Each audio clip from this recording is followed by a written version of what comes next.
Today we are going to discuss about the topic depreciation. Depreciation का मतलब होता है अगर किसी फिक्स एसेट की वैल्यू में डिक्लाइन होता है due to usage, due to wear and tear, due to obsolescence. Obsolescence mean outdated होती है, टेक्नोलॉजी आउटडेटेड होती है, उसके कारण अगर किसी फिक्स एसेट की वैल्यू डिक्लाइन करती है उसके लिए हम टर्म यूज करते हैं डेप्रिसिएशन. और अगर आपके जो हैं इनटेंजिबल एसेट्स को राइट ऑफ करते हैं उनके लिए टर्म यूज करते हैं अमोर्टाइजेशन. और अगर हम लोग आपके वेस्टिंग एसेट्स की वैल्यू कम होती है उसके लिए टर्म यूज करते हैं डिप्लीशन. बेसिकली हमारे सिलेबस में दो मेथड हैं. One is straight line method and then second one is written down value method. Straight line method में डेप्रिसिएशन कैसे कैलकुलेट करते हैं, इसको फॉर्मूला होता है cost of asset plus installation expenses minus scrap value over estimated life. हर साल हम उतनी डेप्रिसिएशन जो है वो चार्ज करते हैं, लेकिन जरूरी नहीं होता कि स्ट्रेट लाइन में अमाउंट ऑफ डेप्रिसिएशन सेम रहे. अमाउंट ऑफ डेप्रिसिएशन डिफर कर सकती है. सपोज आपने बिगिनिंग में एसेट खरीदा ही साल के मिड में है, उस केस में हम डेप्रिसिएशन जो है वो पूरे साल की चार्ज नहीं करेंगे, हाफ ईयर की करेंगे. लेकिन स्ट्रेट लाइन में जो बेस है for charging depreciation that will remain same through out the life of the asset. Clear. लेकिन रिटर्न डाउन वैल्यू मेथड में क्या होता है, रिटर्न डाउन वैल्यू मेथड में जो हम डेप्रिसिएशन है वो हमारा जितना बैलेंस रिड्यूस होता जाता है उसके ऊपर कैलकुलेट करते हैं. अब देखो, सपोज हमने इसमें पेपर में जो क्वेश्चन आता है, जस्ट एक एग्जांपल ले रहे हैं. सपोज उसने कहा है मशीनरी अकाउंट बना. उसने कहा है कि हमने फर्स्ट अक्टूबर 2021 को एक मशीनरी खरीदी. सपोज उस मशीनरी की वैल्यू थी 50,000 खरीदी. और उन्होंने कहा इसके ऊपर डेप्रिसिएशन का रेट है 10% पर एनम. अगर वर्ड पर एनम का है तो हमें टाइम के प्रोपोर्शनेट करना पड़ेगा. लेकिन अगर वहां पेपर में क्वेश्चन में लिखा होता है depreciation is charge at the rate 10%, per annum word नहीं लिखा, फिर चाहे हम एसेट खरीदें मिड ऑफ द ईयर में, एंड ऑफ द ईयर में, बिगिनिंग ऑफ द ईयर में, हम डेप्रिसिएशन पूरे साल की चार्ज करेंगे. लेकिन अगर उसने लिख लिया है depreciation is charge at the rate 10% per annum, फिर टाइम के प्रोपोर्शनेट करना है. फॉर एग्जांपल आपने अपनी बुक्स ऑफ अकाउंट क्लोज की, वहां लिखा हुआ था डेप्रिसिएशन पर एनम 10%. तो आपने जो डेप्रिसिएशन चार्ज करी वो 5,000 की पूरे साल की, लेकिन आपने चार्ज कितनी देर की करनी है, 6 मंथ्स की, वो बनी 2500. और हमारा बैलेंस कैरी डाउन जो है वो कितना आया, क्लोजिंग बैलेंस हमारा आ गया 47,500. उसके बाद हमने इसको नेक्स्ट ईयर ब्रॉड फॉरवर्ड किया, ये आ गया टू बैलेंस ब्रॉड डाउन, ये था 47,500. वो कहता है हमने 1 अप्रैल 2022 को एक और मशीनरी खरीद ली जिसकी ओरिजिनल कॉस्ट थी 1 लाख, लेकिन 20,000 उसके इंस्टॉलेशन चार्जेस थे. तो एसेट हमें पड़ा 1,20,000 का. अब उन्होंने क्या कहा कि जो फर्स्ट मशीनरी हमने खरीदी थी इसको हमने 1 अक्टूबर को बेच दिया. 1 अक्टूबर को जब हमने इसको बेचा, वो कहता है हमने इस मशीनरी को जो है वो सेल किया 45,000 पे. पहले तो हमें इसके ऊपर आधे साल की डेप्रिसिएशन लगानी है. अब स्ट्रेट लाइन मेथड में डेप्रिसिएशन ओरिजिनल कॉस्ट पे लगनी है. ओरिजिनल कॉस्ट थी 50,000. 50,000 का जो 10% बना वो कितना आया, 5,000. लेकिन 6 मंथ्स की डेप्रिसिएशन कितनी आई, 2,500. तो हमने यहाँ पे डेप्रिसिएशन चार्ज की 2,500. उसकी ओरिजिनल कॉस्ट, उसकी बुक वैल्यू कितनी थी, 47,500. अब 47,500 थी, 2,500 डेप्रिसिएशन हुई, तो रिमेनिंग वो कितने की पड़ी हमें, उसकी कॉस्ट कितनी हो गई, 45,000. अब हमने 45,000 की चीज को 45,000 का ही बेचा है. ना तो हमें कोई प्रॉफिट होगा ना हमें कोई लॉस होगा. तो अगर प्रॉफिट होता तो उसको हम कहां लिखते, to profit and loss account, और अगर लॉस होता तो उसको लिखते by profit and loss account. अब हमने साल के एंड में जो डेप्रिसिएशन चार्ज करनी है वो करनी है 1,20,000 वाली मशीनरी के ऊपर।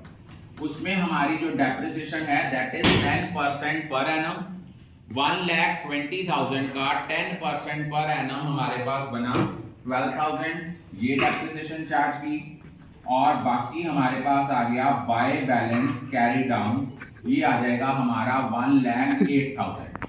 लेकिन अगर यही हम question return down value method से करते तो नेक्स्ट ईयर जब 6 महीने की डेप्रिसिएशन लगाते वो 50,000 रुपए ना लगाते, 47,500 रुपए लगाते।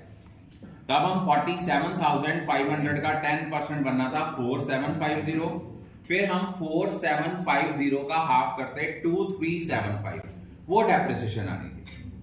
बस स्ट्रेट लाइन में और रिटर्न डाउन वैल्यू मेथड में यही डिफरेंस है कि स्ट्रेट लाइन में जो हम डेप्रिसिएशन है that is charge on the original cost of the asset, but in case of written down value method we charge depreciation on the reducing balance of the asset. कि initially हमने वो asset खरीदा 50,000 का, first year में 6 months की depreciation लगी 2,500, next year उसकी value कितनी रह गई 47,500।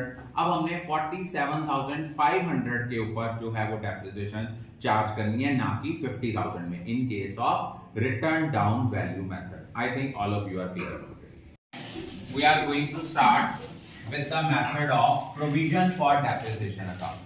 प्रोविजन फॉर डेप्रिसिएशन अकाउंट में क्या होता है कि हम डेप्रिसिएशन जो है, प्रोविजन फॉर डेप्रिसिएशन से डेप्रिसिएशन तभी एसेट अकाउंट में ट्रांसफर करते हैं अगर एसेट बिकता है, अदरवाइज डेप्रिसिएशन जो है उसको प्रोविजन फॉर डेप्रिसिएशन अकाउंट में शो करते हैं, उसको एसेट अकाउंट में शो नहीं करते। फॉर एग्जांपल यहां हमने बनाया एसेट अकाउंट, नीचे बनाया हमने प्रोविजन फॉर डेप्रिसिएशन अकाउंट। अब एक चीज याद रखना, प्रोविजन फॉर डेप्रिसिएशन से डेप्रिसिएशन तभी एसेट अकाउंट में ट्रांसफर होती है if the asset is sold. When the asset is sold we transfer the depreciation from the date of purchase till the date of sale to asset account. For example provision for depreciation का उन्होंने हमें opening balance suppose दिया है, by balance brought down दिया है 1 लाख रुपया, clear, और उन्होंने यहां पे हमें एसेट का ओपनिंग बैलेंस दिया है 5 लाख। उन्होंने क्या लिखा, उन्होंने लिखा कि एक एसेट था जो हमने 2018 में खरीदा, 1 अप्रैल 2018 में 50,000 का। आज हमारा चल रहा है सपोज क्लोजिंग ईयर है 2023। उसने कहा कि हमने इसको 1 अप्रैल 2023 में इस एसेट को बेच दिया, सपोज वो कहते हैं 36,000, और जो डेप्रिसिएशन है उसका रेट है 10% per annum on straight line method. अब देखो यहां पे पहले 18-19 की डेप्रिसिएशन बनी 5,000, 19-20 की डेप्रिसिएशन बनी 5,000, 20-21 की डेप्रिसिएशन बनी 5,000, 21-22 की डेप्रिसिएशन बनी 5,000, फिर उसके बाद 22-23 की डेप्रिसिएशन बनी 5,000। कितने सालों की डेप्रिसिएशन हो गई? 1 2 3 4 5 सालों की डेप्रिसिएशन है, उसको हमने यहां ट्रांसफर करना है प्रोविजन फॉर डेप्रिसिएशन से टू एसेट अकाउंट 25,000। ये कौन कौन सी डेप्रिसिएशन आई? 18-19 की, 19-20 की, 20-21 की, 21-22 की और 22-23 की। ये आ गया 25,000 हमने ट्रांसफर किया, क्लियर। वो हमने यहां लिखा by provision for depreciation account. अब देखो 50,000 पे 25,000 रुपया डेप्रिसिएशन लग गई, उसकी हमारे पास बुक वैल्यू कितनी आ गई? 25,000 कॉस्ट प्राइस। 25,000 की चीज को कितने का बेच रहे हैं? 36,000 का। जो सेल कर रहे हैं उसकी एंट्री आएगी बाय बैंक अकाउंट 36,000, अब हमने 25,000 की चीज को 36,000 का बेचा, इट मीन हमें प्रॉफिट हो रहा है, वो एंट्री आएगी to profit and loss account, ये गेन है दैट इज 11,000। अब उसके बाद रिमेनिंग मशीनरी कितने की बची, 5 लाख में से 50,000 की मशीनरी खत्म हो गई, रिमेनिंग मशीनरी हमारे पास बची 4,50,000 की। 4,50,000 के ऊपर 10% डेप्रिसिएशन हमने यहां शो की, हमने इसको एसेट अकाउंट में शो ना करके प्रोविजन फॉर डेप्रिसिएशन अकाउंट में शो करना है, वो आई 45,000। अब ये 1,45,000 में से 25,000 माइनस हो गया, तो हमारे पास बैलेंस कैरी डाउन बच गया 1,20,000। और यहां पे जो हमारा क्लोजिंग बैलेंस आया वो आया बाय बैलेंस कैरी डाउन 4,50,000। बस